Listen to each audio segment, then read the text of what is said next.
Good morning to all my students.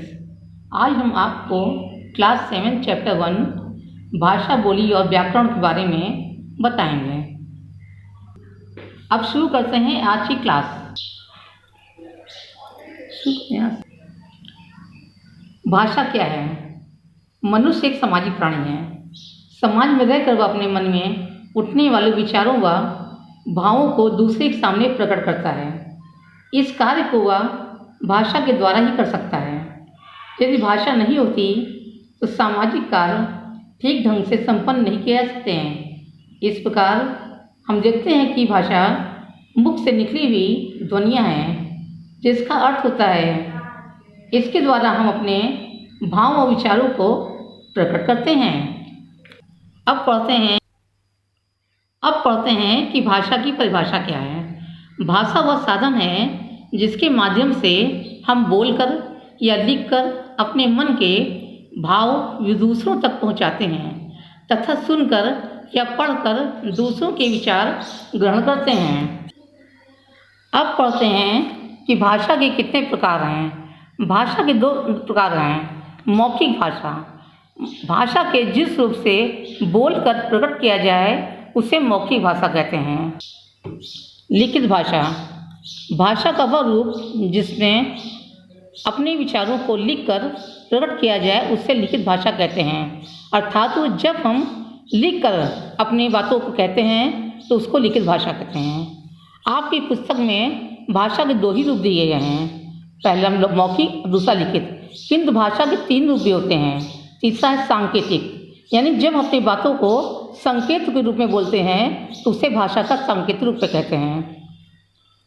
भारतीय भाषाएं, हिंदी हमारी राजभाषा है। संस्कृत भारत की प्राचीन भाषा है जिसमें वेदों तथा उपनिषदों की रचना की गई है। इसके अतिरिक्त हमारे देश में कई भाषाएं बोली जाती हैं, जैसे गुजराती, मराठी, मलयालम, बंगला, कन्नड़ तथा तमिल आदि। विदेशी भाषाएं, विश्व में अनेक भाषाएं बोली जाती हैं, जैसे चीनी, अंग्रेजी, जर्मन, फ्रेंच, अरबी तथा उर्दू आदि। भाषा के बारे में बस इतना ही। अब हम ये देखते हैं बोली क्या है। भाषा का प्राचीन क्षेत्रीय रूप बोली कहलाता है। यह किसी क्षेत्र विशेष में वहाँ के निवासियों द्वारा मौखिक रूप से अपने विचारों का आदान प्रदान का साधन होती है। भाषा की अपेक्षा बोली का अर्थ सीमित होता है। बोली भाषा का क्षेत्रीय रूप है। हमारे देश में विभिन्न भाषाओं की तरह ही कई उपभाषाएं भी बोली जाती हैं। उपभाषाएं देश के किसी राज्य के सीमित क्षेत्र में राजभाषा के अतिरिक्त बोली जाती है। इन्हीं उपभाषाओं को बोली कहा जाता है। अब हम ये देखते हैं कि बोली की परिभाषा क्या है।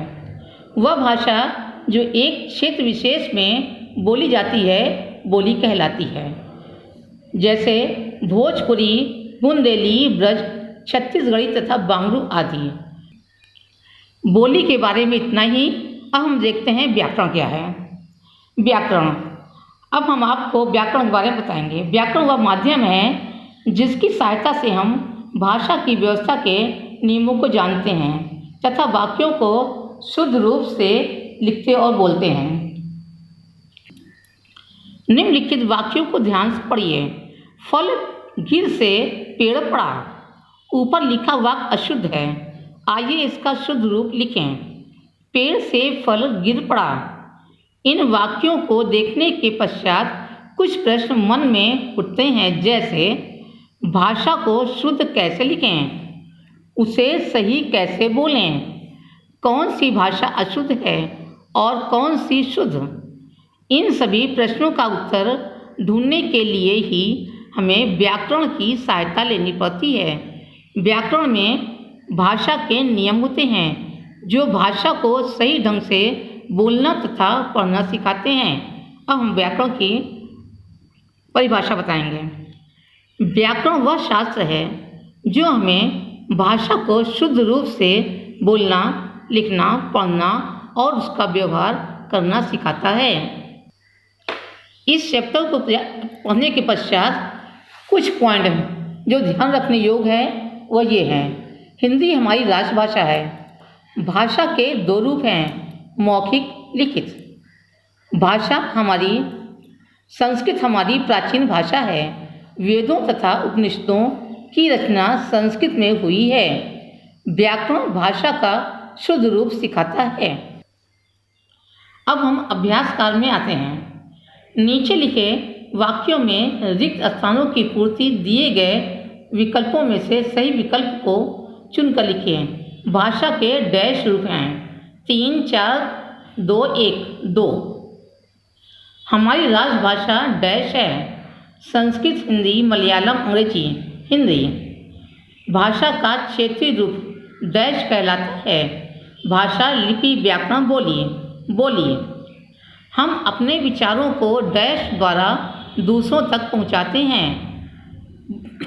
भाषा निम्नलिखित में से डैश भाषा विदेशी है, जर्मन। अभ्यास का 2, सही कथन पर सही तथा गलत कथन पर गलत का चिन्ह लगाइए। हमारी प्राचीन भाषा अंग्रेजी है, गलत। हमारी प्राचीन भाषा अंग्रेजी है, अंग्रेजी नहीं है, ये गलत है। हमारी प्राचीन भाषा संस्कृत है। बोली भाषा का क्षेत्रीय रूप है, ये सही है, क्योंकि बोली भाषा का क्षेत्रीय रूप ही है। हिंदी सारे संसार की राजभाषा है, गलत, क्योंकि सारे संसार की राजभाषा अलग अलग होती है। लिखित भाषा में बोलकर विचार प्रकट किए जाते हैं, गलत। आज की क्लास में बस इतना ही। धन्यवाद।